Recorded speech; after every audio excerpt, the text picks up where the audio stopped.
com brasa no altar. Fala, Deus, fala, Deus,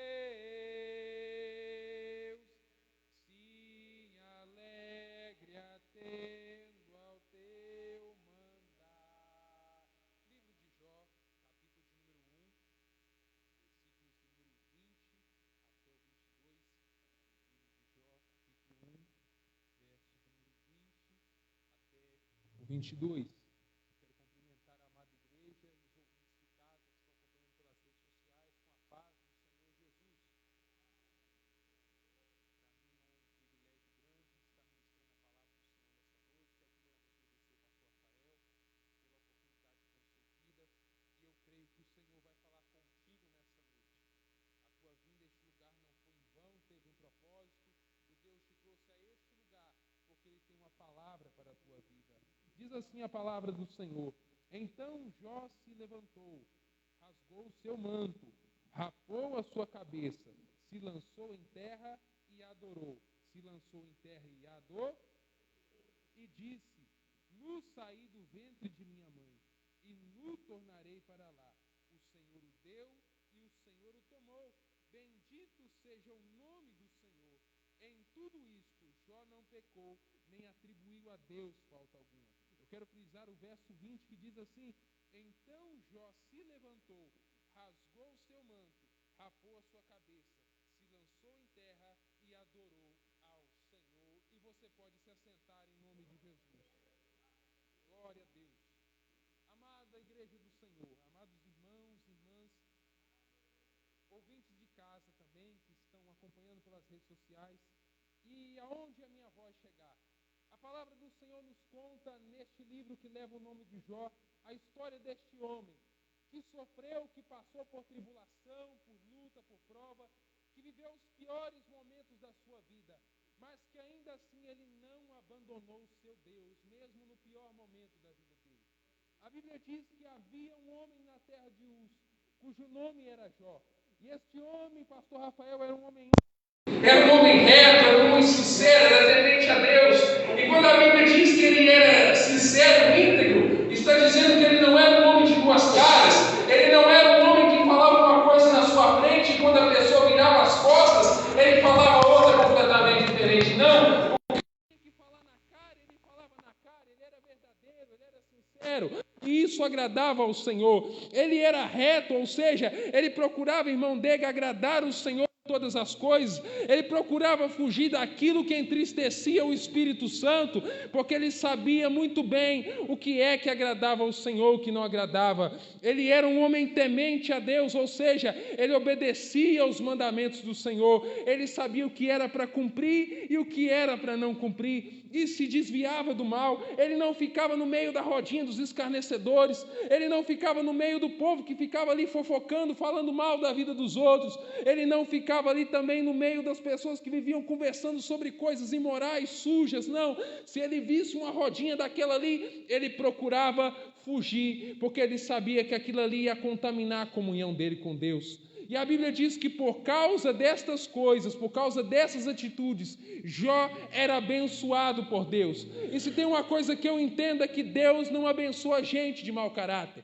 Deus não abençoa pessoas que andam em uma vida desonesta. Deus não abençoa pessoas que vivem na prática do pecado e que estão com a vida completamente longe de Deus. Se tem alguém que Deus abençoa, é alguém que tem um coração íntegro, é alguém que tem um coração reto, é alguém que tem um coração puro e que procura agradar o Senhor em todas as coisas.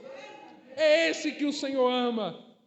A Bíblia diz: bem-aventurado é aquele que teme ao Senhor e que anda nos seus caminhos. E temer não é ter medo, temer é respeitar a Deus, é procurar obedecer a Ele em todas as coisas. Não é dizer assim, eu temo a Deus da boca para fora, porque talvez até o diabo diz isso, mas vai ver se ele obedece. Ele não obedece. E tem muito crente que está andando dessa maneira, diz eu amo o Senhor, mas faz tudo aquilo que abomina a Ele. Eu posso te provar nessa noite que você não ama o Senhor, porque se você amasse o Senhor, você fugiria daquilo que entristece Ele. E quando nós tememos ao Senhor, nós somos abençoados, porque a obediência gera bênção na nossa vida, mas a desobediência gera maldição. Aí alguém pode dizer assim, mas Cristo na cruz do Calvário removeu toda a maldição que havia. Engano seu. A partir do momento que você procura desobedecer, a maldição volta. Mas quando você começa a andar em santidade, é como se Jesus estendesse o braço assim e falasse assim, eu estou quebrando a maldição agora. Eu estou despedaçando a maldição agora em nome de Jesus. E a maldição é quebrada. Quer ser abençoado? Obedeça. Faça aquilo que agrada ao Senhor, procura fugir do que desagrada a Ele. E a Bíblia diz que por essa causa ele era abençoado, e os seus filhos iam na sua casa todo feriado para poder almoçar com ele, jantar com ele, passar o dia com ele. E eles se reuniam ali e comiam com Jó. Mas quando eles saíam de casa, a Bíblia diz, evangelista Noel, que ele dobrava os seus joelhos na madrugada e orava pelos seus filhos. E eu te pergunto, você tem orado pela sua casa? Você tem orado pela sua família? Você tem apresentado os seus filhos, seu casamento no altar do Senhor? Você tem apresentado a sua família nas mãos de Deus? Sabe por que o diabo está levando vantagem sobre a sua família? É porque você não está apresentando ela nos pés da cruz. Sabe por que o seu casamento está se destruindo, se desgastando? O seu namoro, o seu noivado está indo de mal a pior? É porque você não está colocando ele diante do Senhor. Sabe por que os seus filhos estão se desviando, indo para o mundo, para as drogas, vamos dizer mesmo, perdão da expressão, até para a prostituição, porque você não está colocando o seu filho aos pés da cruz. E Deus está dizendo nessa noite, coloca o teu filho no altar, coloca a tua filha no altar, ora, ajoelha, clama, intercede, porque a partir do momento que você clamar, o Senhor vai se mover e vai salvar a tua família em nome de Jesus. Tudo depende de uma atitude. Qual é a atitude? É você dobrar os seus joelhos lá na sua casa e dizer, Senhor, salva, Senhor, restaura, Senhor, muda, Senhor, transforma. Muda o quadro, muda a situação. E ele fazia isso. E a Bíblia diz que a vida dele ia muito bem, até que um dia as coisas começam a piorar para Jó. A Bíblia diz que se reúne os filhos de Deus, os anjos do céu, e Satanás se reúne juntamente com eles ali. E aqui eu entendo uma coisa, às vezes, irmão Célio, Satanás entra até mesmo dentro das nossas igrejas. O diabo vem dentro do nosso culto para espreitar aquilo que a gente está fazendo, para tentar esfriar o culto, para ver se ele consegue neutralizar o ambiente, para que Deus não possa se mover. E é preciso que a igreja tenha discernimento, porque se não houver ninguém com discernimento dentro da igreja, Satanás vai aprontar. E eles se reuniram ali dentro, e a Bíblia diz que o Senhor vira para Jó e diz, onde vens, para Satanás, e diz, de onde vens tu, Satanás? E ele diz, de rodear a terra e de passear por ela. Ele não fazia nada a não ser rodear mais, só que a gente às vezes brinca e pensa que ele estava rodeando à toa ali sem fazer nada, mas ele estava trabalhando. Escute só, a Bíblia diz que o diabo anda em derredor bramando como leão, buscando a quem possa tragar.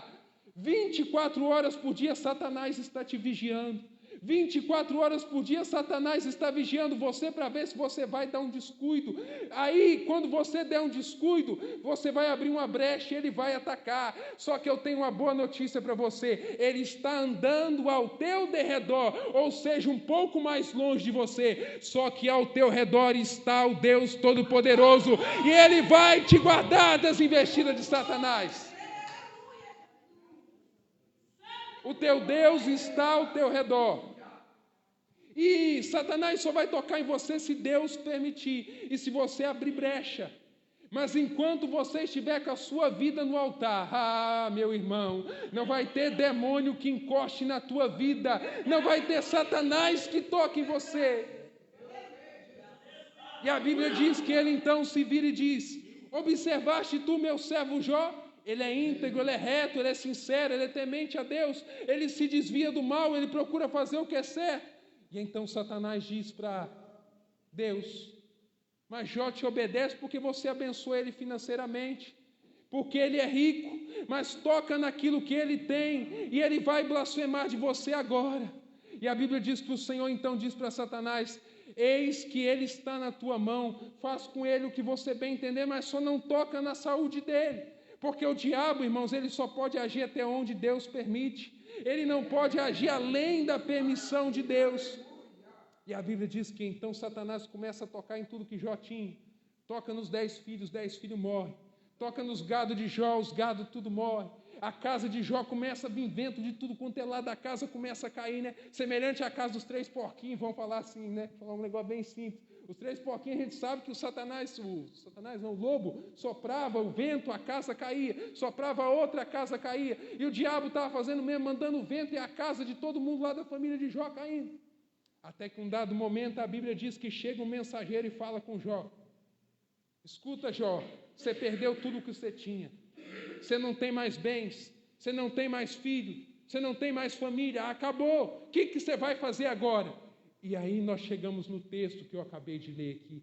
A Bíblia diz que ele tinha tudo, irmão Paulo Claudino, para murmurar do Senhor. Ele tinha tudo para blasfemar de Deus e dizer: Deus, por que o Senhor fez isso comigo? Por que o Senhor tirou tudo o que eu tinha? Ah, Senhor, eu não vou te servir mais. Eu vou para o mundo, eu vou me desviar, eu vou viver a minha vida. Não tem por que eu viver para o Senhor. Não, ele não fez isso, ele não falou isso. Sabe o que ele fez? Ele tomou uma atitude reversa, que eu acredito até que envergonhou Satanás naquela hora. A Bíblia diz que ele então rasga o seu manto, ele se lança em terra, ele se dobra e adora ao Senhor. Senhor diz: nu saí do ventre da minha mãe e nu tornarei para lá. O Senhor deu e o Senhor tomou. Bendito seja o nome do Senhor. Aleluia! Ele então adora o Senhor. E eu imagino o pastor Rafael, Satanás naquela hora envergonhado. Ele não sabia onde enfiar a cara, porque ele pensou: Jó vai blasfemar, Jó vai murmurar, Jó vai falar contra Deus, Jó vai pecar contra o Espírito Santo. Mas ele viu aquilo e pensou assim: eu posso ter tentado contra a saúde dele, eu posso ter tentado contra a família dele, eu posso ter tentado contra os filhos dele, mas contra a vida dele com Deus eu não posso tentar. Aleluia! Irmão, tem uma coisa que Satanás não pode roubar de você. Ele pode roubar a tua família, ele pode roubar os teus bens, ele pode roubar os teus filhos, ele pode destruir tudo aquilo que você tem, mas uma coisa que ele nunca vai poder roubar é a tua comunhão com Deus, porque a Bíblia diz que nada pode nos separar do amor do Senhor. E o texto diz que em tudo isto Jó não pecou, nem atribuiu a Deus falta alguma. Ele ficou em silêncio, ele ficou calado. E a gente é totalmente o contrário, irmão Dega. Por que na primeira oportunidade que a gente tem, a gente fala contra Deus? Por que no primeiro, vamos falar uma coisa bem simples, por que no primeiro esbarrãozinho no sofá que a gente dá, a gente fala contra Deus, a gente se vira contra Ele? Ei, Deus não é o culpado das coisas ruins que acontecem com você.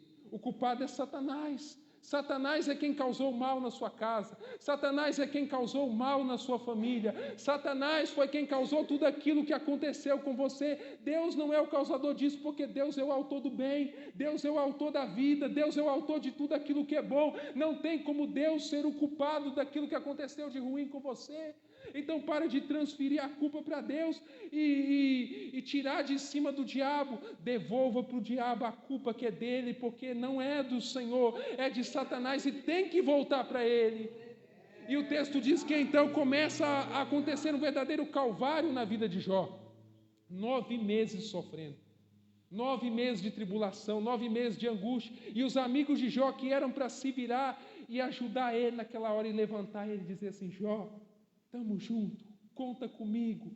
Não, naquela hora a Bíblia diz que os 3 amigos dele se voltaram contra ele e começaram a atacar ele, porque tem gente que na hora da prova é assim: ao invés deles te ajudarem, eles acabam te apedrejando, ao invés deles te levantarem, eles te colocam mais para baixo, ao invés deles te incentivarem, eles te desanimam, e você precisa se afastar dessas pessoas e procurar andar com quem vai colocar você para cima, com quem vai ajudar você. Para de andar com gente negativa, para de andar com gente que vive te desanimando, para de andar com gente que vive colocando você para baixo, que não acredita nos seus sonhos, que não acredita no seu chamado. Para de andar com gente que não acredita no seu potencial, que olha para você e diz assim: você não vai para lugar nenhum, você nunca vai ser ninguém, você nunca vai sair daqui, você nunca vai ser alguém importante. Pare de andar com essas pessoas, comece a se cercar de pessoas que acreditam no seu potencial, comece a andar com pessoas que acreditam no seu chamado, comece a andar com pessoas que acreditam em você, que olha para você e diz assim: daqui 5 anos você vai ser um grande pregador, daqui 5 anos você vai ser alguém importante, daqui 5 anos você vai ter uma vida diferente. É com esses que você precisa andar. Para de andar com gente que está sugando a tua energia dia após dia. Não é a depressão que está te matando, não é a ansiedade que está te matando, é pessoas que estão te rodeando às vezes que estão te matando. E você precisa distanciar. E a Bíblia diz que então esses amigos começam a se levantar contra ele, mas em nenhum momento a Bíblia diz que Jó perdeu a sua esperança. Em nenhum momento Jó desanimou, mesmo às vezes ele parecia que ia murmurar e ia falar alguma coisa, mas no meio da murmuração dele ele se levantava e falava assim: eu sei que o meu Redentor vive e que por fim se levantará sobre a terra. Ei, não perca a esperança, não perca o ânimo, não perca a expectativa dos dias melhores que podem vir, e eles vão vir, porque não tem prova que dura para sempre, não tem tribulação que vai durar uma eternidade inteira. Deus, evangelista, não é um carrasco que ele fala, escolhe, olha para você e fala assim: eu vou escolher você para sofrer a vida inteira, os seus 70, 80 anos de vida você vai sofrer. Não, Deus não faz isso. Às vezes Deus permite a prova assim, Ele não causa, Ele permite. Ele deixa você passar pela prova, mas Ele determina um tempo. Por exemplo, você começa a passar pela prova e Deus fala assim: Ele vai começar a passar pela prova hoje, mas daqui 6 meses ela vai acabar. Ele determina o tempo. Deus nunca vai deixar você sofrer para sempre. E a prova tem um propósito. Qual é o propósito da prova? É nos amadurecer, é nos transformar, é nos moldar. Eu já contei inúmeras vezes aqui, eu vou repetir porque tem gente nova aqui na igreja. Passei por uma situação muito difícil, os irmãos, como diz o outro, perdão da expressão, está careca de saber. Eu já contei esse testemunho umas 50 vezes aqui, de quando eu fiquei ruim lá em Minas Gerais. Mas, irmãos, eu dou graças a Deus pelo que eu passei, porque eu era uma pessoa totalmente inferior ao que eu sou hoje, e eu precisei passar por uma prova tremenda, terrível. O Senhor precisou me pegar assim como um vaso é pego na mão do oleiro e quebrar ele no chão e despedaçar pedaço por pedaço e começar a remodelar e moldar ele de novo. Foi assim que ele fez comigo. E quando a prova acabou, as pessoas olhavam para mim, irmão Dego, e falavam assim: você não é mais a mesma pessoa, você é outro homem. Eu cheguei aqui em Pirassununga, as pessoas não me reconheciam, elas olhavam para mim e falavam assim: você é uma pessoa completamente diferente. Sabe por quê? Porque a prova que Deus me permitiu passar me transformou, aleluia. Ela me moldou, ela moldou meu caráter, ela removeu o defeito. Então não reclame das provas, porque elas têm um lado bom, elas estão fazendo você ser alguém diferente. E quando a prova acabar, tem surpresa de Deus chegando para a sua vida, e Deus vai te surpreender. Acredite nisso. E ele então sofre tudo isso, mas nunca murmura contra Deus, não abre a sua boca. Sabe por que às vezes a vitória sua demora a chegar? Porque você fica abrindo a boca para murmurar. Porque a primeira prova que vem: Senhor, eu não aguento mais, eu vou largar, eu vou abandonar, eu vou deixar o ministério, eu vou sair, eu vou desviar. E aí a prova vai estendendo. Os filhos de Israel murmuraram durante 40 anos no Egito. E a Bíblia diz que durante os 40 anos eles não puderam avançar para a terra de Canaã. E quanto mais eles murmuravam, mais eles iam ficando naquele deserto. Quanto mais você murmura, mais parado você fica no mesmo lugar. Mas quando você deixa de murmurar e começa a agradecer, você avança em direção ao lugar que Deus tem para a sua vida. E a Bíblia diz que passados 9 meses, lembra do que eu falei no início lá atrás, Deus nunca permite a prova para sempre, Ele determina um tempo. O tempo de Jó era 9 meses, talvez o seu é 1 ano, 2, 3, talvez o seu tempo de prova é um pouco ainda maior, ou é até menor do que o tempo que Jó passou, mas há um tempo determinado por Deus. E quando o tempo acabou, a Bíblia diz que então o Senhor ele se levanta do trono e diz assim: hoje eu vou mudar a sorte de Jó. Hoje eu vou reverter a sorte dele. Mas ele não manda profeta lá para falar com Jó. Ele não manda visão para falar com Jó, sonho. Ele mesmo vai em pessoa falar com Jó. E tem vezes que Deus não vai mandar profeta para falar com você. Deus não vai usar visões para falar com você. Deus não vai usar sonhos. Ele não vai falar naquela voz assim que você escuta e que ninguém mais escuta, né? Mas que você sabe que é a voz dele. Não, ele vai aparecer em pessoa lá dentro da sua casa para conversar com você. E ele vai ter um particular contigo lá. E ele aparece para Jó e começa a revelar a sabedoria dele para Jó. E o texto diz que quando Deus acaba de revelar toda aquela grandeza, Jó então fala assim um negócio, uma passagem, uma palavra.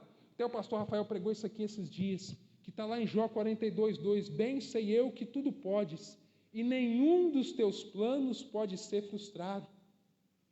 O plano que Deus tem para a sua vida não vai ser atrapalhado por ninguém, nem diabo, nem demônio, nem obra de macumbaria, nem força do mal. Nada vai atrapalhar o Senhor de cumprir a promessa. Ah, mas o diabo disse que vai ceifar minha vida dentro de um mês. Ele disse que vai tirar minha vida dentro de 3 semanas. Ele falou que eu não duro nem mais 6 meses nessa terra. Só que você esqueceu uma coisa, que a caneta que escreve a história da sua vida não está na mão do diabo, não está na mão pessoa aleatória que você conhece. A caneta que escreve a história da sua vida não está nas mãos do seu pai, da sua mãe, do seu tio, da sua tia, dos seus amigos, dos seus parentes. A caneta que escreve a história da sua vida está nas mãos do Deus Todo-Poderoso, e você só vai morrer quando Ele quiser. A sua história só vai acabar quando o Senhor se levantar do trono e disser acabou. Enquanto Ele não disser acabou, não tem ninguém que vai ceifar a tua vida. Não vai ter ninguém que vai interromper o plano que Deus tem contigo. Ei, não temas, porque aquilo que o Senhor prometeu, Ele vai cumprir na tua vida. A promessa que o Senhor fez vai cumprir. E o nome dEle vai ser glorificado. E a história termina dizendo que Jó, então, ele se encontra com... Quando ele começa então a orar pelos seus amigos, porque Deus tinha mandado, Deus então reverte a sorte de Jó e restaura em dobro tudo que ele tinha. E a Bíblia diz então que todas as pessoas que conheciam ele, que antes tinha afastado dele, começa a ir na casa dele, começa ali a abençoar ele com recursos materiais. E eu quero profetizar sobre a tua vida. Se você puder, levante a sua mão para receber. Todo aquele que um dia se afastou de você no momento da prova, vai voltar lá na sua casa para te abençoar. Todo aquele que se afastou de você no momento mais difícil da sua vida, vai voltar lá na sua casa um dia e vai dizer, eu estou vendo que agora Deus é contigo. Quem te deixou lá atrás, um dia vai reconhecer que Deus é na tua vida. Receba esta palavra e tome posse, em nome do Senhor Jesus.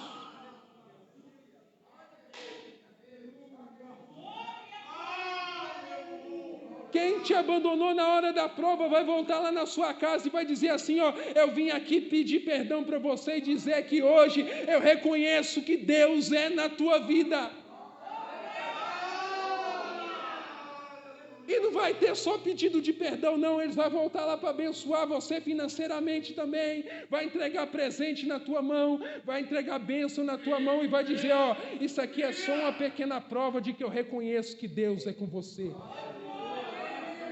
E para concluir, porque as horas já estão se findando, a Bíblia diz que então, depois que todos vieram a ele e comeram com ele, o texto diz que depois daquilo, o último estado de Jó foi maior do que o primeiro. E eu declaro na sua vida que o último estado seu será melhor do que o primeiro. O teu fim será melhor do que o teu começo. E quem te conheceu lá atrás vai olhar, evangelista Noé vai dizer, você estava bem lá atrás, você estava bem de vida, mas hoje eu reconheço que você está 5 vezes melhor. Eu reconheço que Deus mudou a tua história. E Ele vai honrar você em nome de Jesus. Fique de pé em nome de Jesus. Pastor Rafael com a palavra. Glória a Deus. Aleluia. Louvado seja Deus.